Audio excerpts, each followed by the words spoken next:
वर्तमान परिस्थितियों में जिस तरह से मानवीय मन के पास भय, अवसाद, चिंताएं, द्वंद्व और बहुत से भ्रम हैं, उनके निवारण के लिए ये एक अद्भुत कार्यक्रम है। मुझे ऐसा लगता है इस समय मनोदशा में अवसाद है और बहुत सी आजीविका को लेके भी नाना प्रकार की दुश्चिंताएं हैं।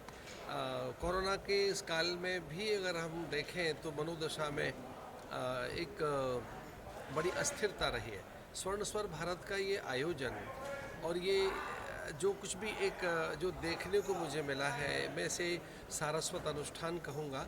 मुझे ऐसा लगा आज के कार्यक्रम में जैसे भारतीय संस्कृति, संस्कार, उसकी सभ्यता और उसकी आद्य संवेदनाओं का प्रतिनिधित्व करता है ये स्वर्ण स्वर भारत, जो आदरणीय कैलाश जी, हमारे कुमार विश्वास जी, हमारे आदरणीय सुरेश वाडकर जी और रवि किशन जी जो हमारे साथ आज इस कार्यक्रम में रहे। तो मुझे ऐसा लगा कि सारी संवेदनाएं अत्यंत प्राच्य हैं, वे वैदिक संवेदनाएं जो पूरे जो भारत के अध्यात्म और भारतीयता को प्रदर्शित करती हैं। जो आज ये प्रतिभागी भी जो दिखाई दिए मुझे, वे उनमें ऐसा लगा कि भारत का आध्यात्मिक संस्कार, पूजा पाठ और वो संस्कार जिसमें नित्य इष्ट की आराधना, अर्चना और अभ्यर्चना है। तो मुझे आज के कार्यक्रम में ऐसा अनुभव हुआ कि भारत को भक्ति की, अध्यात्म की और उन संस्कारों की आवश्यकता है जिनके कारण हम इष्ट के निकट जा सकें और परिवारों को बांध सकें। मैं बहुत अच्छा हूँ। मैं बहुत खुश हूँ, सूत्रधार हूँ, इसका एंकर हूँ और मैं देव ऋषि नारद भी बना हूँ। तो देवलोक में भी है पृथ्वी। पहली बार ये टेलीविज़न इंडस्ट्री में पहली बार ऐसा शो आ रहा है जहाँ आप देवलोक भी है, पृथ्वी लोक भी है और एक से एक गायक हैं और भजन गा रहे हैं ईश्वरी आराधनाओं को। जो हम लोग कहते हैं ना, परिवार मंदिर जाता है, माता बहनें, दादा दादी, बच्चे, अब वो भजन उनको शनिवार रविवार रात को ZTV पे मिलेगा। तो बहुत ही सुंदर है और बड़ा आनंद ले रहा हूँ। मेरे मन का शो, क्योंकि मैं थोड़ा अध्यात्म से शिव भक्त हूँ, तो मैं मन का शो था और मुझे मन का मिला। ऐतिहासिक है, बहुत बड़ा है।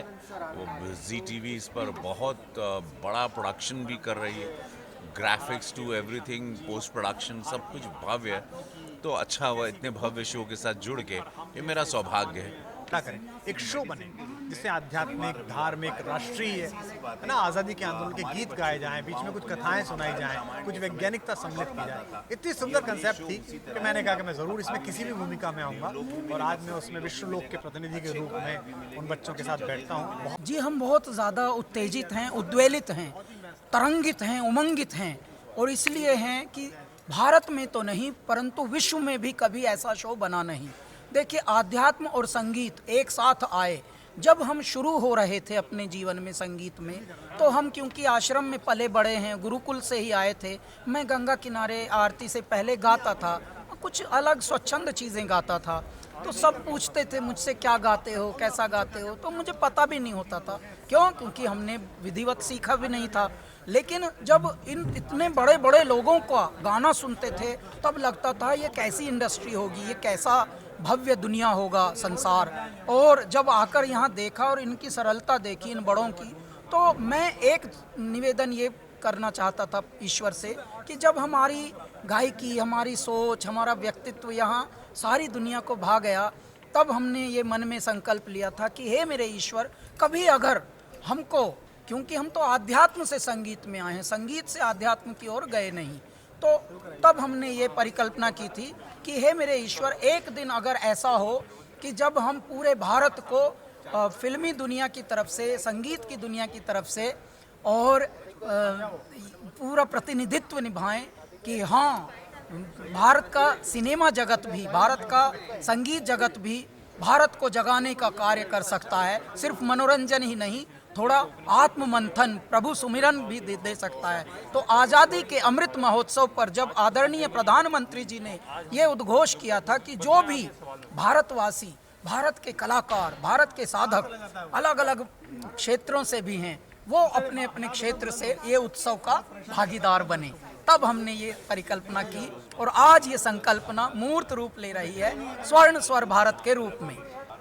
फिल्म सॉन्ग्स तो है ही हमारे। मैं जब से मेरा करियर शुरू हुआ है, तब से आध्यात्मिक गानों, भजनों की तरफ भी मेरा रुझान रहा है। बहुत सारे भजन गाए हैं, मंत्र गाए हैं, और ये अलग प्रोग्राम जो इसका कंसेप्ट ही पूरा अलग है। उसमें आध्यात्मिक गाने ही, भजन, सूफी, भक्ति पर गीत, तो ये, और इसमें बहुत जेन्युइनिटी होगी, कोई ड्रामेबाजी नहीं होगी, रोना धोना ये सब कुछ नहीं होगा, प्योरली गाने का प्रोग्राम होगा। और आज के इस पेंडेमिक के समय में लोग वैसे भी भगवान की तरफ बहुत ज़्यादा मुड़ गए हैं, तो जिसकी वजह से ये प्रोग्राम अलग सा है और लोग इसको बहुत पसंद करेंगे। जहाँ जहाँ पे भी हमारे सुनने वाले लोग हैं, यहाँ पे भारत में, भारत के बाहर, तो सब लोगों के लिए ये प्रोग्राम एक अट्रैक्शन होगा। और मैं उम्मीद करता हूँ कि ये जैसे रामायण होती थी, महाभारत होता था टीवी पे, जब पूरी रोड्स खाली हो जाते थे, तो वही अवस्था आने वाली है इस प्रोग्राम के तहत।